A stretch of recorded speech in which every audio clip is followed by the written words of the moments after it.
Pode se assentar, meu irmão, minha irmã. Bom dia. Feliz ano novo. Mas que negócio é esse?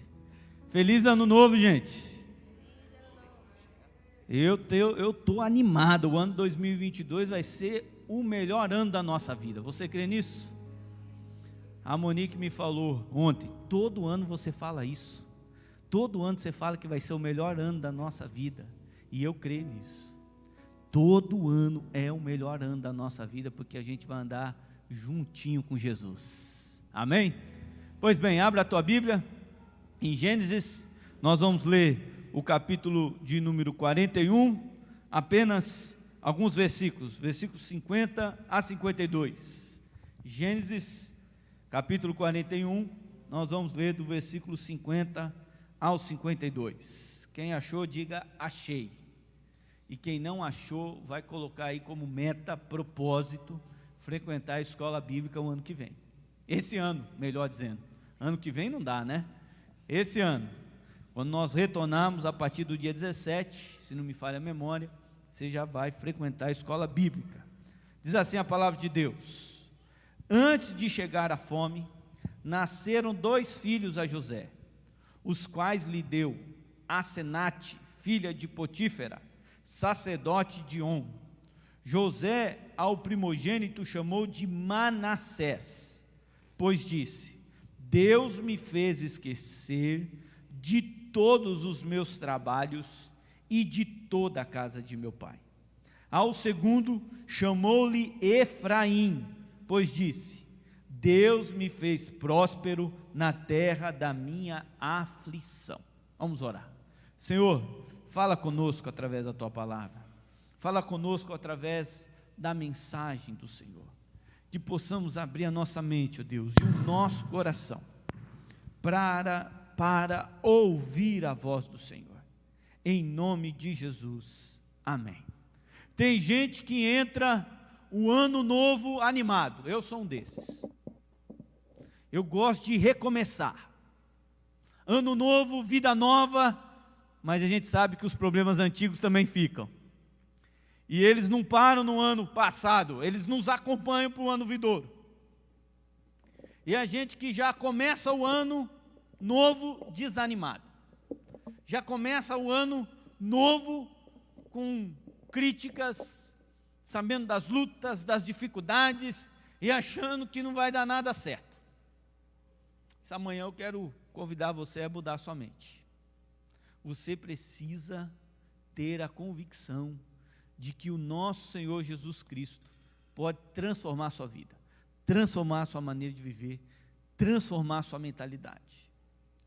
Nós achamos que Deus tem a obrigação de nos livrar dos problemas e das dificuldades. Deus não tem essa obrigação, não tem.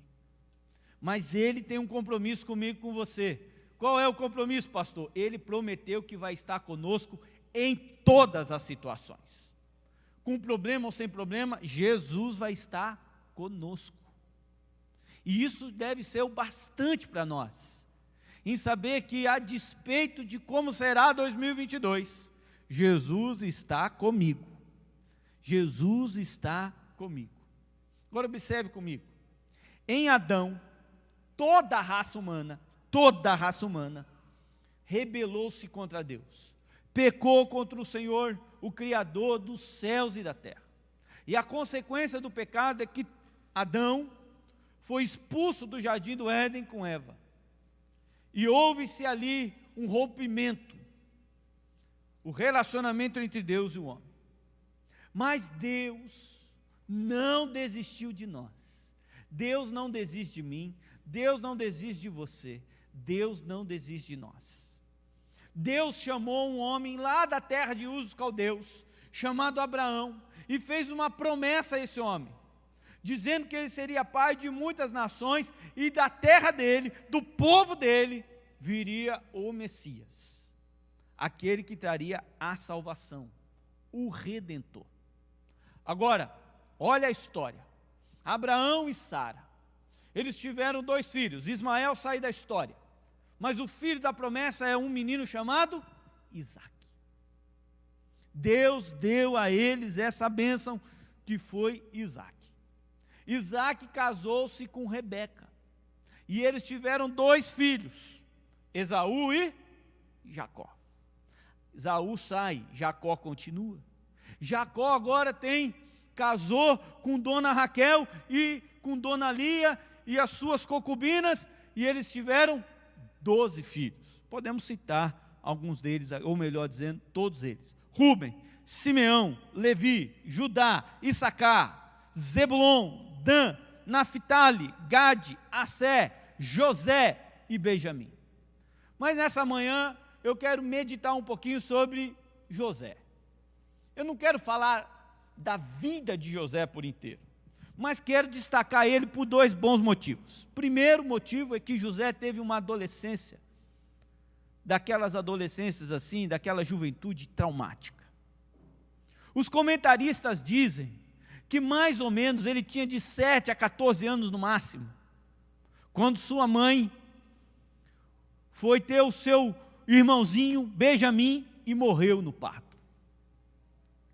Por causa disso, seu Jacó se apegou a José e colocou José como seu filho predileto. Então, José tem uma juventude, uma adolescência traumática. A história dele é fascinante.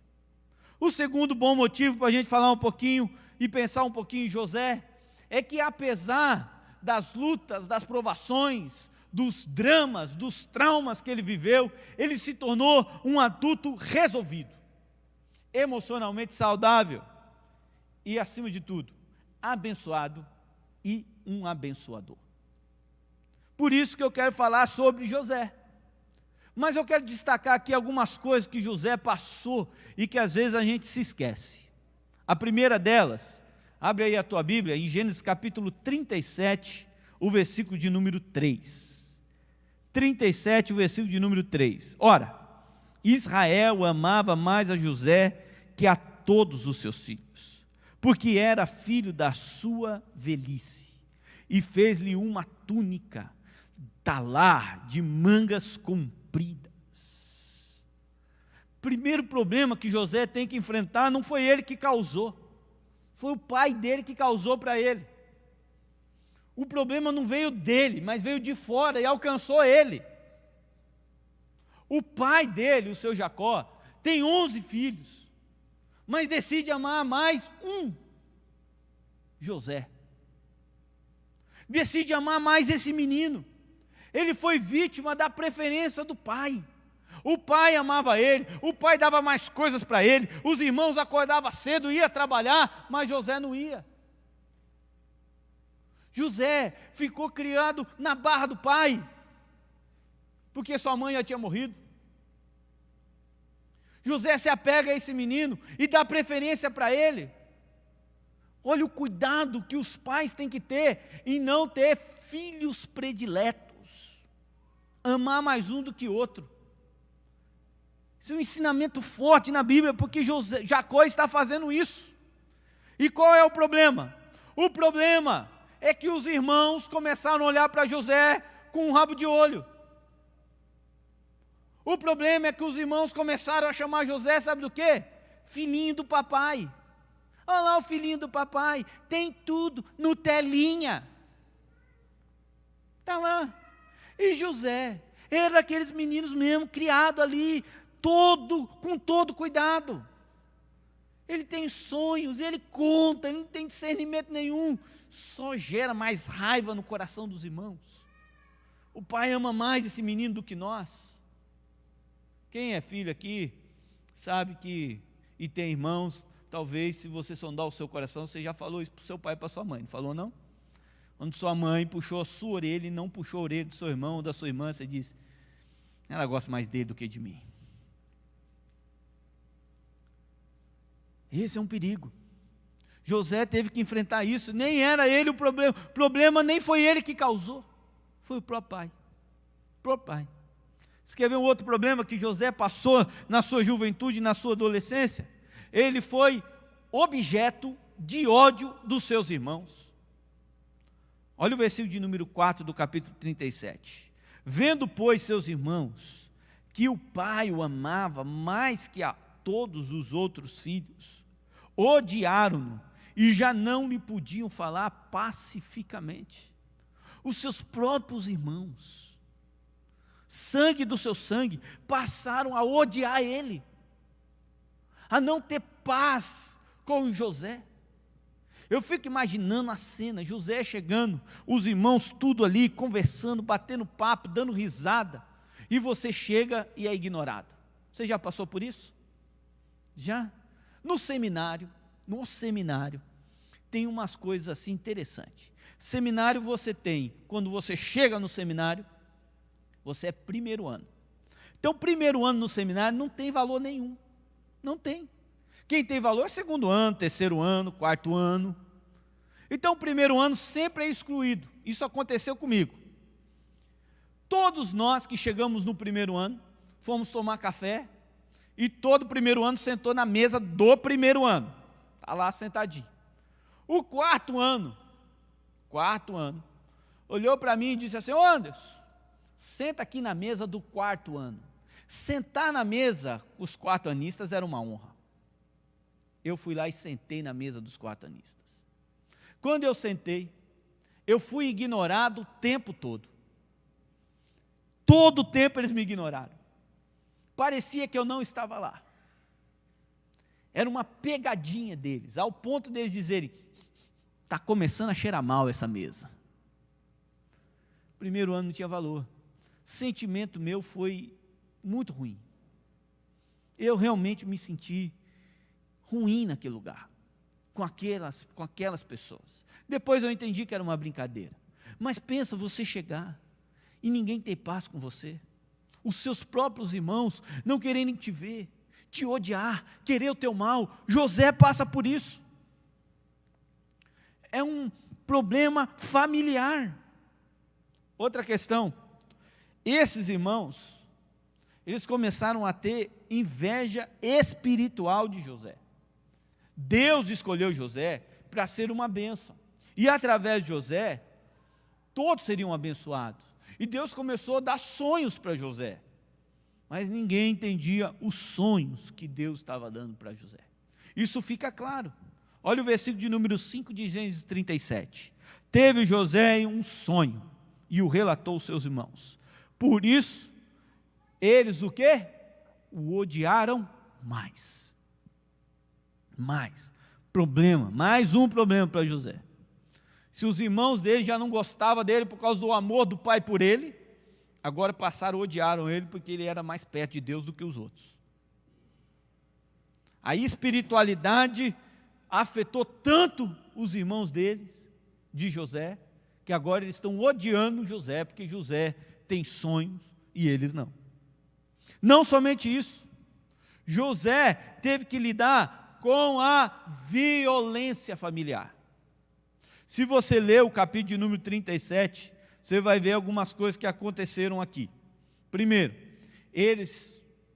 seus irmãos, fazem um planejamento. Eles decidem, eles começam a planejar a morte de José. Eles quiseram atentar contra a vida de José. Isso está no versículo de número 18 do capítulo 37. Leia aí comigo. De longe o viram antes que chegasse. Conspiraram contra ele para o matar. E não só isso, olha aí, dentro da família, os irmãos querendo matar José. Não somente isso. Eles tiraram o presente que o pai de José tinha dado para ele. A túnica colorida, tiraram a túnica. Versículo de número 24, jogaram José no poço, vazio. No versículo de número 28, eles vendem José como escravo. E pegam a túnica do irmão deles, depois que eles venderam José como escravo, mancha de sangue de um animal e manda entregar para o pai, mentindo para o pai, dizendo que José tinha sido morto por um animal feroz. Tudo isso, quem fez? Os irmãos. Você imagine a manchete se fosse nos dias de hoje.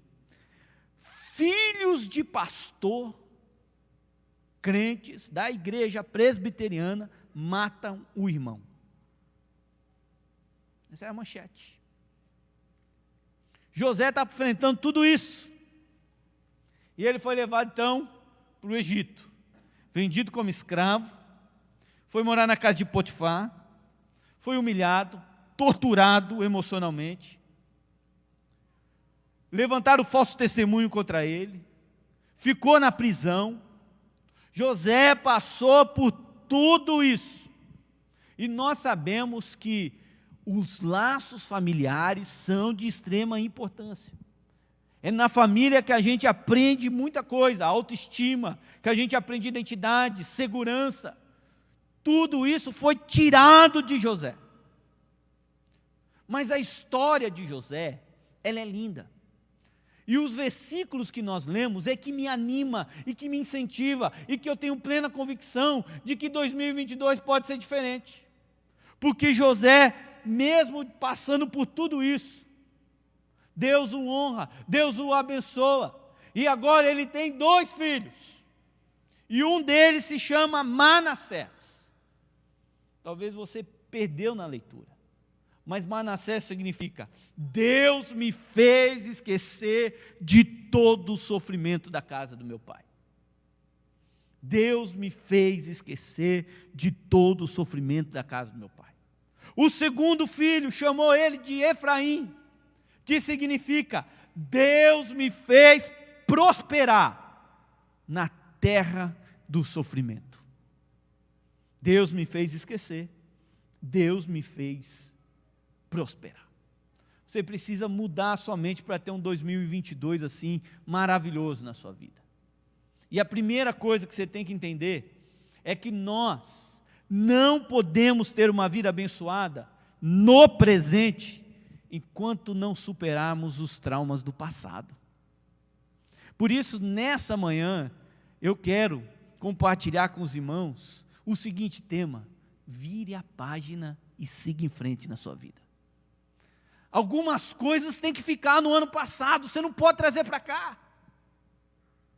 Algumas coisas ruins que aconteceram lá, aconteceram porque Deus tinha um plano, um propósito, mas deixa lá.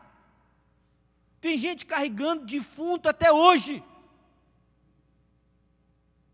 Tem que virar a página da sua vida.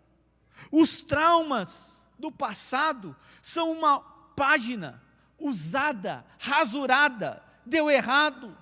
Vira ela para trás. Começa a escrever uma nova história. Começa a escrever uma história diferente.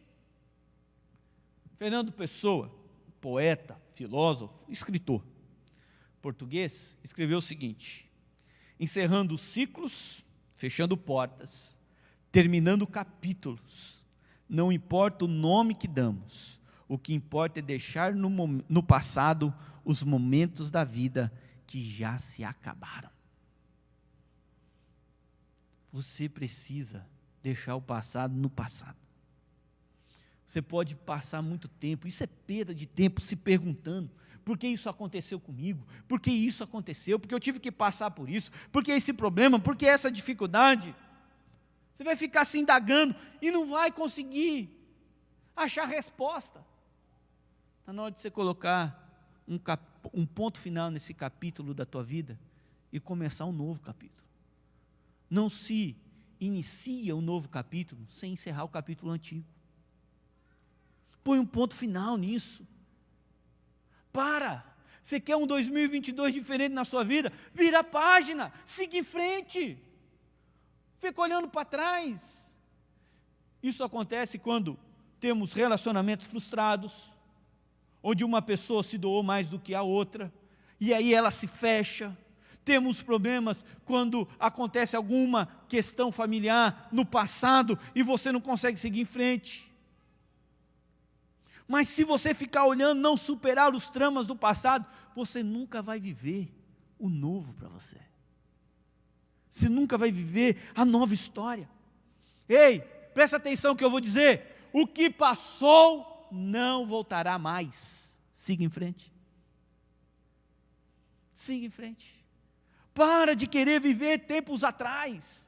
Às vezes eu converso com alguns irmãos e dizem: e pastor, mas eu servi a Deus, eu trabalhei tanto na igreja, mas e hoje, você está fazendo o quê? Nada. Pronto. Passou. É agora. Para de ficar olhando para trás, siga em frente. Eu gosto de um termo. Pare de ligar a televisão emocional e assistir sempre o mesmo programa, que mostra que você sofreu, que você perdeu, que você é derrotado. Isso só vai te envenenar mais, só vai te deixar mais mal, mais triste, mais amargurado, mais preso. Começa hoje, decida hoje como José: Manassés, Deus me fez esquecer. Você deveria fazer uma faixa, colocar o nome de Manassés, pendurar essa faixa na cabeça e ir andando. O que é isso? É dizer: Deus me fez esquecer. Deus me fez esquecer. José olhou para toda a sua história, e quando o primeiro filho dele nasceu, ele disse: Deus me fez esquecer de tudo que eu passei. Os dramas do passado, as lutas, as dificuldades. Vire a página, siga em frente, sacuda a poeira e não desista. Pare de ficar pensando naquilo que já se passou. Siga em frente, em nome de Jesus. Amém? Glória a Deus. Segunda lição, para que a gente possa ter um 2022 assim abençoado. Não podemos ter uma vida frutífera, próspera, até que Deus nos ajude a superar as mágoas do passado. Deus tem que nos ajudar. Em outras palavras, eu estou dizendo, nós nunca poderemos ter uma vida frutífera na terra da sua aflição, até que Deus nos dê um Manassés, que nos ajude a superar as mágoas e os traumas do passado. Talvez você se atentou no texto que nós lemos, e você esteja aí contando os minutos, dizendo: que hora que o pastor vai falar de Efraim? Efraim é Deus me fez prosperar. Ninguém vai prosperar, ninguém vai ter o Efraim, se não tiver antes o Manassés. Isso é pedagógico. Deus tem que trabalhar no coração de José. José esqueceu, e eu gosto da expressão que o pastor Jeremias Pereira usou: ele esqueceu sem esquecer. Porque aqui entre nós, quem esquece? Quem esquece as feridas? Quem esquece as mágoas? Você já conversou com alguém que tem muitas cicatrizes? Ele vai dizer para você: ó, esse daqui eu cortei, tomei 16 pontos, aqui eu quebrei, aqui eu fiz uma cirurgia, aqui eu fiz isso, aqui eu era moleque, fui pular a seca, rasguei a perna. Mas pergunta para ele: dói? Ele vai dizer: não. Então José, ele agora lembra, mas lembra sem dor. Não é que ele esqueceu, apagou da mente dele. Esqueceu sem esquecer. É que aquilo já não magoa mais o seu coração. Aquilo não fere mais o seu coração. É Manassés. Só vamos viver o Efraim depois que a gente entender: Deus me fez esquecer de todo o meu sofrimento e toda a casa de meu pai. E só Deus, irmão, só Deus poderoso pode ajudá-lo a superar os dramas do passado. Às vezes eu vejo que algumas brigas familiares, conjugais, é porque a irmã, a esposa, ela deposita no marido uma expectativa tão grande, e que ele nunca vai conseguir suprir essa necessidade dela. E vice-versa também. Tem coisas que é só Deus. Tem coisas que você não vai encontrar no esposo, não vai encontrar na esposa, não vai encontrar nos filhos, não vai encontrar nos amigos. É só Deus que pode tirar e fazer o que tem que ser feito. Então aí a importância desse ano 2022, você ter uma vida de intimidade com Deus, uma vida com o Senhor. Aí sim, firme na fé, inabalável no Senhor.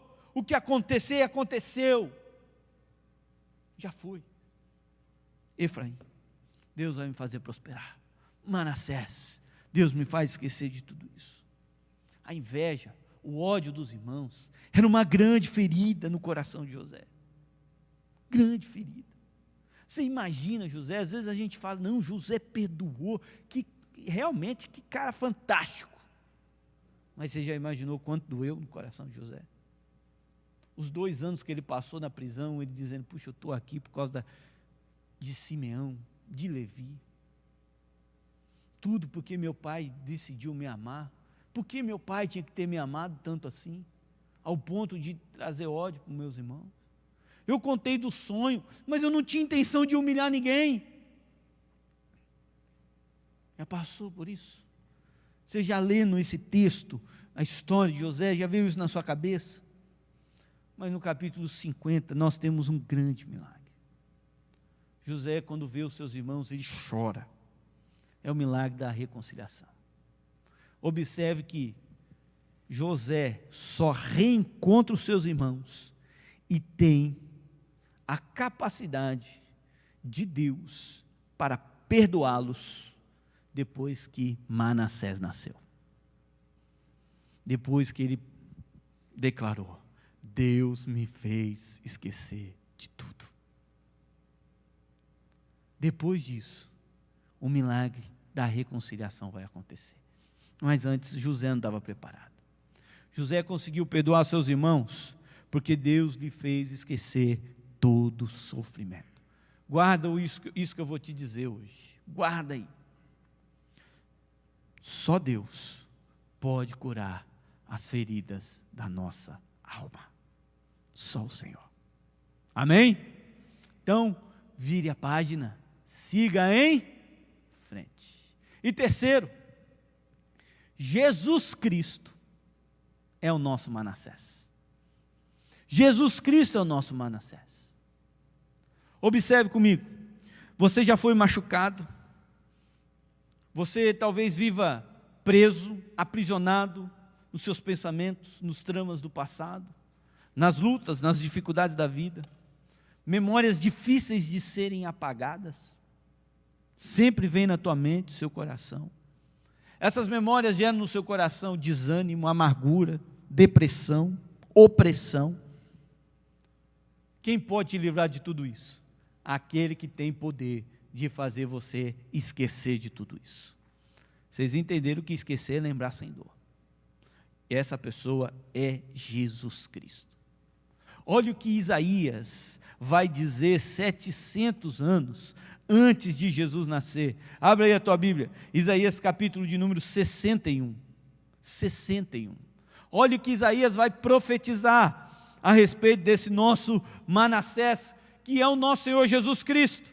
Ele diz assim: o Espírito do Senhor Deus está sobre mim, porque o Senhor me ungiu para pregar boas novas aos quebrantados, enviou-me a curar os quebrantados de coração, a proclamar libertação aos cativos e a pôr em liberdade os algemados, a apregoar o ano aceitável do Senhor, o dia da vingança do nosso Deus, a consolar todos os que choram. Isaías está falando do Messias, é o nosso Manassés, é aquele que pode nos trazer a libertação, curar os nossos dramas, curar as nossas feridas, no lugar do desânimo, encher o nosso coração de ânimo, no lugar da depressão, colocar a vestes de alegria na nossa vida, no nosso coração. É Jesus Cristo que pode, só Jesus. Ele declarou que Jesus é o nosso Manassés. Quem é esse Jesus? É Ele que pode cuidar do seu coração quebrantado. Ele mesmo, o Senhor Jesus vai dizer: filho meu, dá-me o teu coração. Ele não pergunta se o seu coração está limpo, se o seu coração está sujo, se o seu coração está moído, está quebrado, está todo detonado. Ele só diz: dá-me o teu coração, porque eu vou fazer o seu coração novo. Ele é que pode libertá-lo dos seus muitos pecados contra Deus. Talvez esses traumas, essas coisas que estão na sua mente, que vem na sua cabeça, é pecado, é coisa que você fez, você não esqueceu. Hoje, o Deus que perdoa todos os pecados está aqui. Manassés, Jesus Cristo. É Ele que pode consolar o seu coração deprimido, é Ele que pode enxugar dos seus olhos todas as lágrimas. Mas quando eu digo lágrima aqui, estou falando aquele choro que todo mundo vê.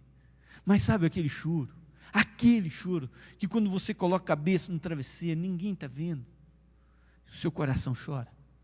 Você não pode contar para ninguém. Você não pode contar para a esposa, você não pode contar para o esposo, você não pode contar para a família, você não pode contar para o amigo. Ele vai consolar o seu coração.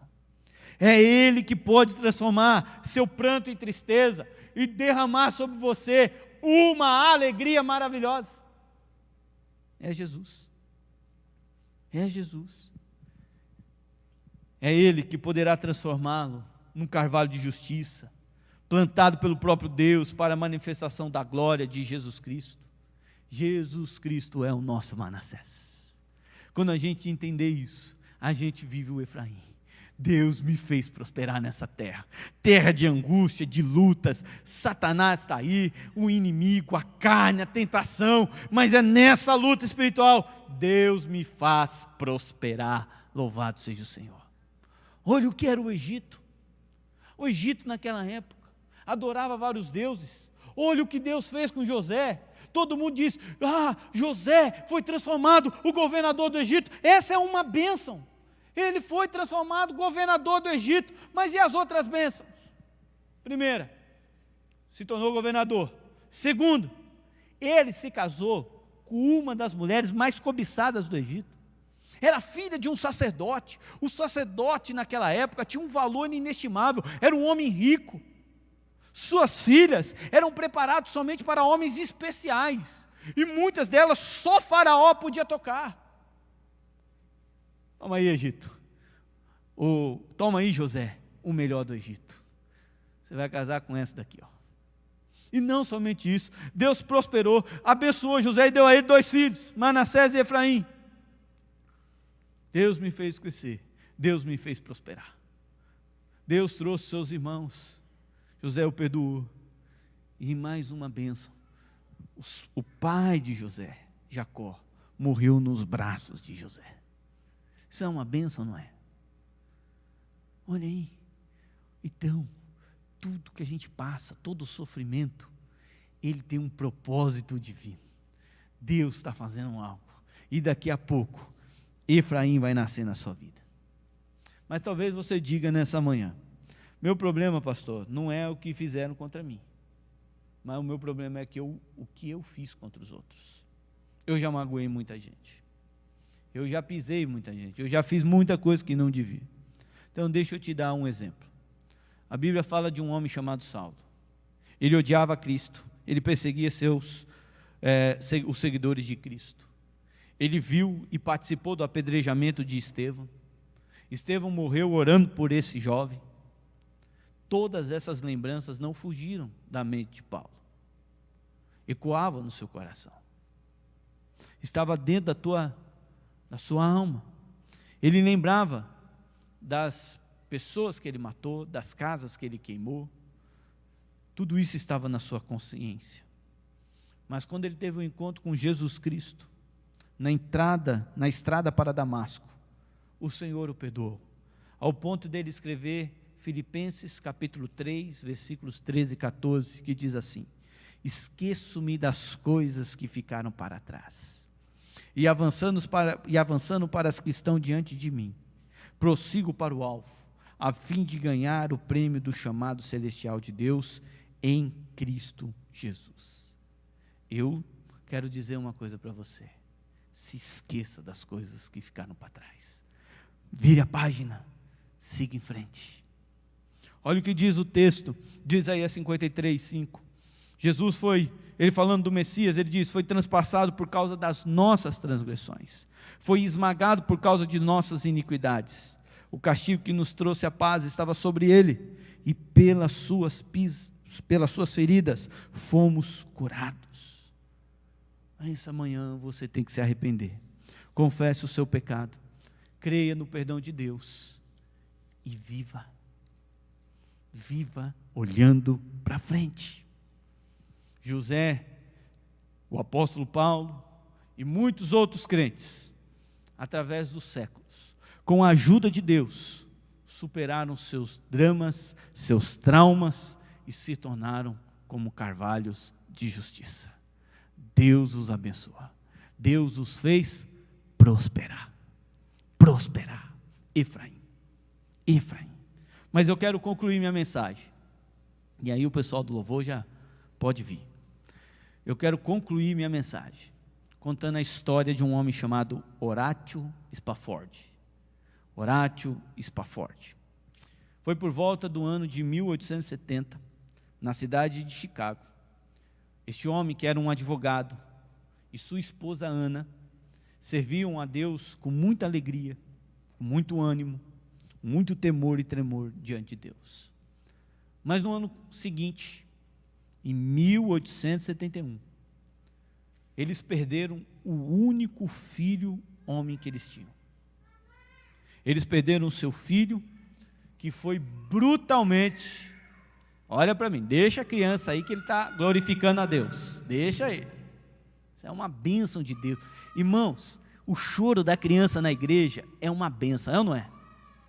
Vamos falar a verdade. Você imaginou, na Europa não tem mais isso?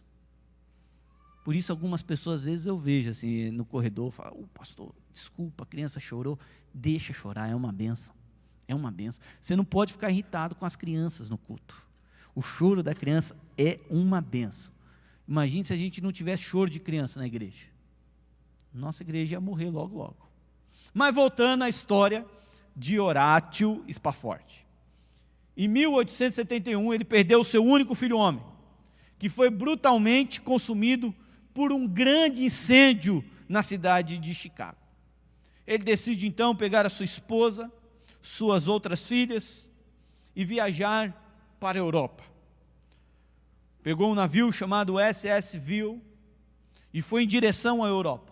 Ao embarcar no navio, ele não pôde embarcar, teve que ficar para resolver um problema, e foi apenas a sua esposa Ana com as suas filhas. No dia 2 de novembro de 1873, atravessando o Atlântico, esse navio chamado SS Ville colidiu-se com um barco veleiro chamado Loch Earn. Esse acidente matou 226 pessoas. Um tempo depois, Horatio Spafford recebeu um telegrama, uma carta da sua esposa, dizendo: só eu sobrevivi. Só eu sobrevivi. Ele então resolve as suas coisas e vai ao encontro da sua esposa. E quando ele está passando exatamente no local daquele acidente, onde suas filhas morreram afogadas, foram sepultadas, ele escreveu um hino que diz assim: se paz a mais doce me deres gozar, se dor a mais forte sofrer, ao seja o que for, tu me fazes saber que feliz com Jesus sempre sou. Sabe o que esse homem me ensina? Vire a página, siga em frente, a vida continua, seja feliz com Jesus. Vamos ficar em pé, vamos cantar esse hino e vamos orar ao Senhor.